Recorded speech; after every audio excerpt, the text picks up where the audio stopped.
Es José Eduardo Olvera Rodríguez, soy licenciado en Psicología Clínica, soy miembro de la especialidad en Familias y Prevención de la Violencia en la Facultad de Ciencias Políticas y Sociales de la Universidad Autónoma de Querétaro. El nombre de mi proyecto de intervención es Diversificando Familias LGBTI en la ciudad de Querétaro, una propuesta desde la democratización familiar. Me gustaría aquí hacer hincapié y agradecer el importante trabajo de la doctora Zulima García Falconi en la orientación y en la dirección de este trabajo de intervención y los comentarios y aportes de la doctora Lorena Erika Osorio Franco que han posibilitado la realización de este trabajo, así como las múltiples intervenciones de las distintas profesoras que forman parte de la especialidad. Estamos en el mes de junio de 2020 y bueno, empezaré ahora a explicarles la estructura de mi proyecto. Para empezar me gustaría hablarles del marco teórico. Se conforma por 8 dimensiones, de las cuales solamente la nueva o digamos la que no estaba contemplada dentro de la especialidad, digamos que tiene aportes de otras disciplinas, es los conflictos por diversidad de sexo y género. O sea, conflictos por identidad de género y conflictos por orientación sexual dentro de las familias. Para ello hemos utilizado los planteamientos de Butler, de Foucault, de Gabriela Castellanos, de Freud y otros que nos posibilitan el entendimiento crítico de qué es el género y el sexo y cómo esto se articula con las nociones de poder y familia que están propuestas dentro de la especialidad. Me gustaría ahora hablarles de algo que ya aconteció, que es el diagnóstico,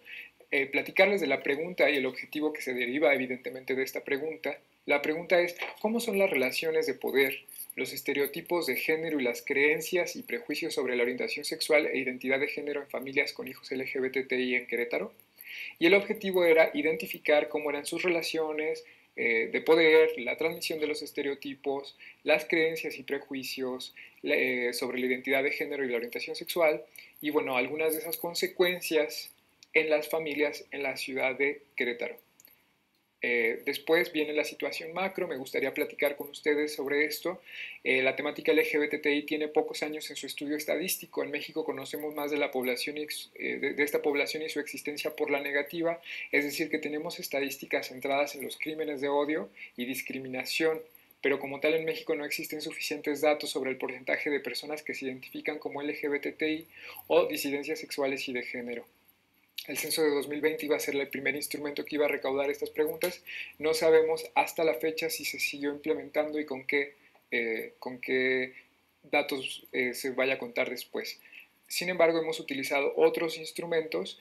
para poder llevar a problematizar la cuestión. Hemos encontrado a través del diagnóstico situacional de las personas LGBTI en México, elaborado por la Universidad Autónoma Metropolitana en 2015, los siguientes datos. Las personas LGBTI normalmente en México tienen una precarización económica y laboral, falta de oportunidades y una segregación de sus núcleos familiares primarios que conllevan experiencias de violencia física, económica, psicológica, etcétera, ¿no? Y bueno, aunado a esto, se ha registrado que existe una mayor incidencia de trastornos de salud mental y suicidio dentro de estas familias y sobre todo dentro de la población LGBTI. Como les comentaba, la información que tiene que ver con la situación macro, ahora les voy a comentar la situación que tiene que ver con la situación micro, que es los resultados del diagnóstico. Los problemas que ha arrojado el diagnóstico a través de la realización de los instrumentos y de las técnicas de recopilación de datos son tres. Uno es la pobre comunicación entre padres, madres y sus hijos LGBTI por miedo y falta de confianza en las familias. Dos, la falta de información sobre las realidades de las personas LGBTI al interior de las familias por creencias de género, discursos sobre la orientación sexual que están versados en prejuicios morales y religiosos que no coadyuvan a posibilitar el entendimiento de qué es de lo que se está hablando cuando hablamos de diversidad sexual, orientación sexual, identidad de género. También hemos encontrado un tercer problema que son las vías violentas de resolución de conflictos, el uso de la violencia y la coerción en el tratamiento de la diversidad en las familias, así como falta de autonomía de los integrantes de las mismas. Nosotros describimos la problemática a intervenir de la siguiente manera. En las configuraciones familiares con hijos LGBTI, en Querétaro existen conflictos por su identidad de género y orientación sexual que se traducen en violencia. Ello obedece a tres causas principales, como les mencionaba, la falta de información y conocimientos inadecuados de lo que es la diversidad sexual y la diversidad de género, aunado a creencias conservadoras e inadecuadas, que tiene que ver con los miedos introyectados en las familias con hijos LGBTI que tienen su raíz en una sociedad conservadora fuertemente influida por discursos morales y religiosos. Y tercero, una problemática en cuanto a las relaciones familiares deficientes que tienen su origen en la falta de recursos democráticos para la convivencia, el reconocimiento de la autonomía y el respeto de cada uno de los integrantes en las familias. Proponemos la siguiente intervención, el Programa de Intervención en Familias con Hijos LGBTI, PIF, o, bueno, como se le quiera mencionar, estas son sus siglas, y va de lo siguiente. La comunidad LGBTI en Querétaro proviene de núcleos familiares muchas veces conflictivos en términos de discriminación, ignorancia y discursos morales o religiosos que no abonan a una comprensión afectiva ni respetuosa dentro de su dinámica familiar. Y podemos pesquisar que en estas familias las causas más directas son estas las causas más directas que abonan a situaciones de conflicto y violencia. El contexto de Querétaro y de México, aunque claramente lleva una línea hacia el reconocimiento de los derechos humanos de dicha población, todavía está atrás en la creación de estrategias e intervenciones que posibiliten zanjar la problemática dentro de la unidad básica de la sociedad, la familia. Pensamos en un proyecto con una duración de 12 meses para 15-20 personas, un representante por familia, padre o madre o tutor, cuyas actividades consisten en talleres, ciclos de cine-debate, días de campo, sustentadas en dos ejes temáticos principalmente, que son la democratización familiar, la equidad de género y generacional, por otra parte. Estas dos estrategias que creemos nos van a servir para tener efectos positivos. El objetivo de la intervención versa de la siguiente manera: es promover en las configuraciones familiares con hijos LGBTI en Querétaro relaciones de confianza y aceptación hacia la identidad de género y orientación sexual para evitar conflictos. El objetivo específico número 1 tiene que ver con fomentar la confianza de los hijos LGBTI para hablar con padres y madres para cambiar creencias negativas introyectadas a través de estrategias y recursos de la democratización familiar, como para la resolución pacífica de conflictos, como son la autonomía, el respeto, la integración, el diálogo, etcétera, diferentes elementos que integran la democratización familiar. Y el objetivo específico número 2, que tiene que ver con incentivar la existencia de información pertinente, veraz y científica en los padres y madres para cambiar estereotipos negativos y prejuicios, dotándolos de conocimientos sobre derechos humanos, diversidad sexual e identidad de género.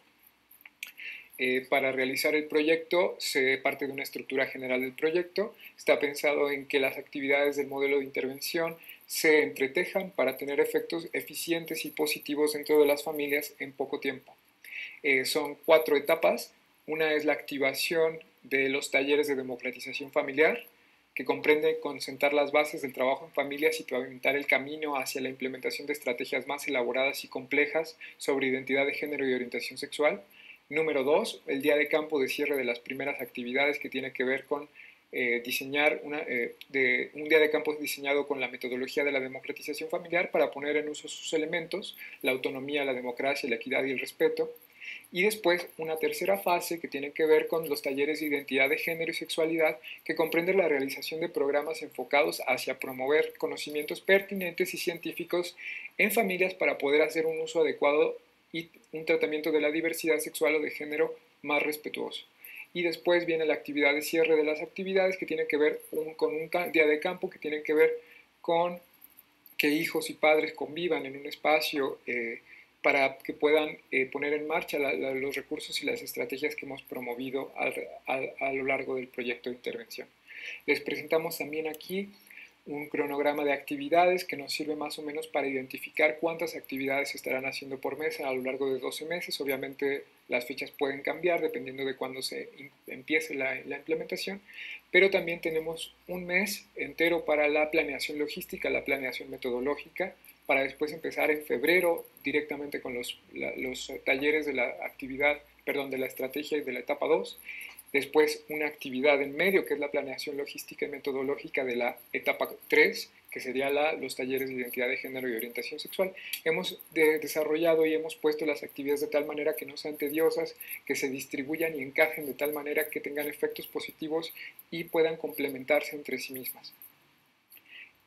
Ahora me gustaría platicarles del organigrama en términos generales. Se piensa en una coordinación general de planeación que va a llevar a cabo las labores directivas y las estrategias de la intervención, coordinando a los equipos de trabajo, que son 3, la coordinación de logística y técnica, la coordinación de datos y monitoreo y la coordinación de cotalleristas y facilitadores. Evidentemente, cada una de estas coordinaciones, la de logística y técnica, tiene que ver con llevar a cabo todas las actividades de gestión, planeación y logística de acuerdo al modelo de intervención y a la coordinación general. La segunda, de datos y monitoreos, que tiene que ver con llevar la recaudación de datos, la implementación y sus actividades, sistematizándolas y haciendo uso del plan de monitoreo para evaluar el programa en concordancia con la coordinación general. Y la tercera, que es la encargada de llevar a cabo la dirección de las sesiones de capacitación, sensibilización y dirigir las actividades en concordancia con los objetivos específicos.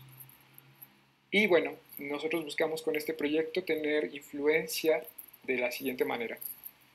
Esperamos que con nuestro modelo haya efectos en las siguientes dimensiones: en la división familiar del trabajo, en la autonomía, en la resolución pacífica de conflictos, en la comunicación asertiva y la expresión emocional, en la inclusión de la diversidad sexual y la identidad de género al interior de las familias, en 2 dimensiones. Primeramente, la dimensión del género, que tendría que ver con la distribución equitativa de las labores domésticas en el hogar por sexo o género, con la autonomía, toma de decisiones al interior de la familia de manera equitativa por género y generación,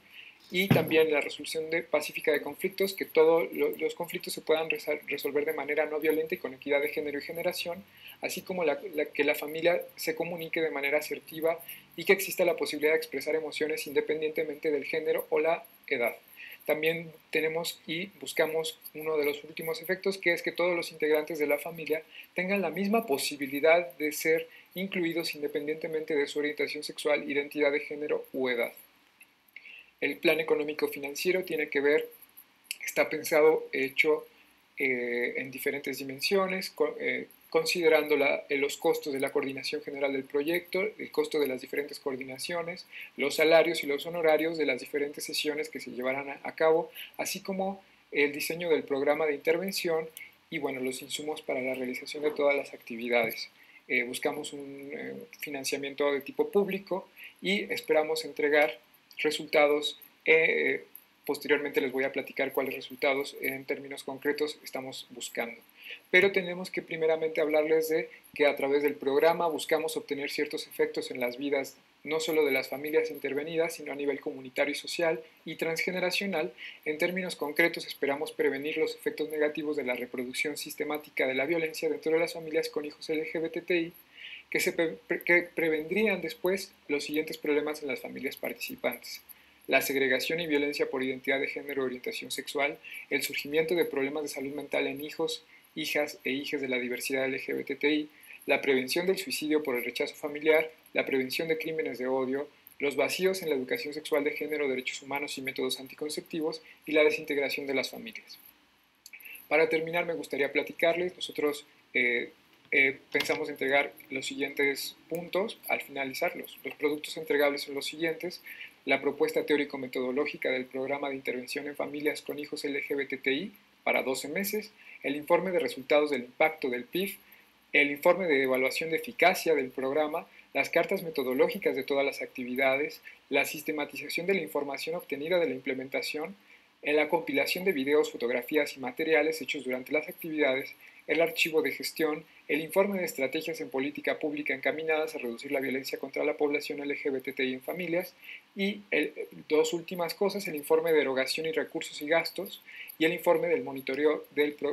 programa de intervención en familias con hijos LGBTI, PIF. Y bueno, me gustaría agradecerles a todos y cada una de las personas que han estado involucradas en el diseño de este programa y de este proyecto. Me gustaría escuchar si tienen algunas preguntas, me las pueden enviar directamente a eduardoolvera.gmail.com o buscarme en Facebook como Eduardo Olvera Rodríguez. Ahora me gustaría también agradecer a todos y cada uno de los compañeros y compañeras que posibilitaron mi formación, Agradecer también a la especialidad en Familias y Prevención de la Violencia, así como a todas las profesoras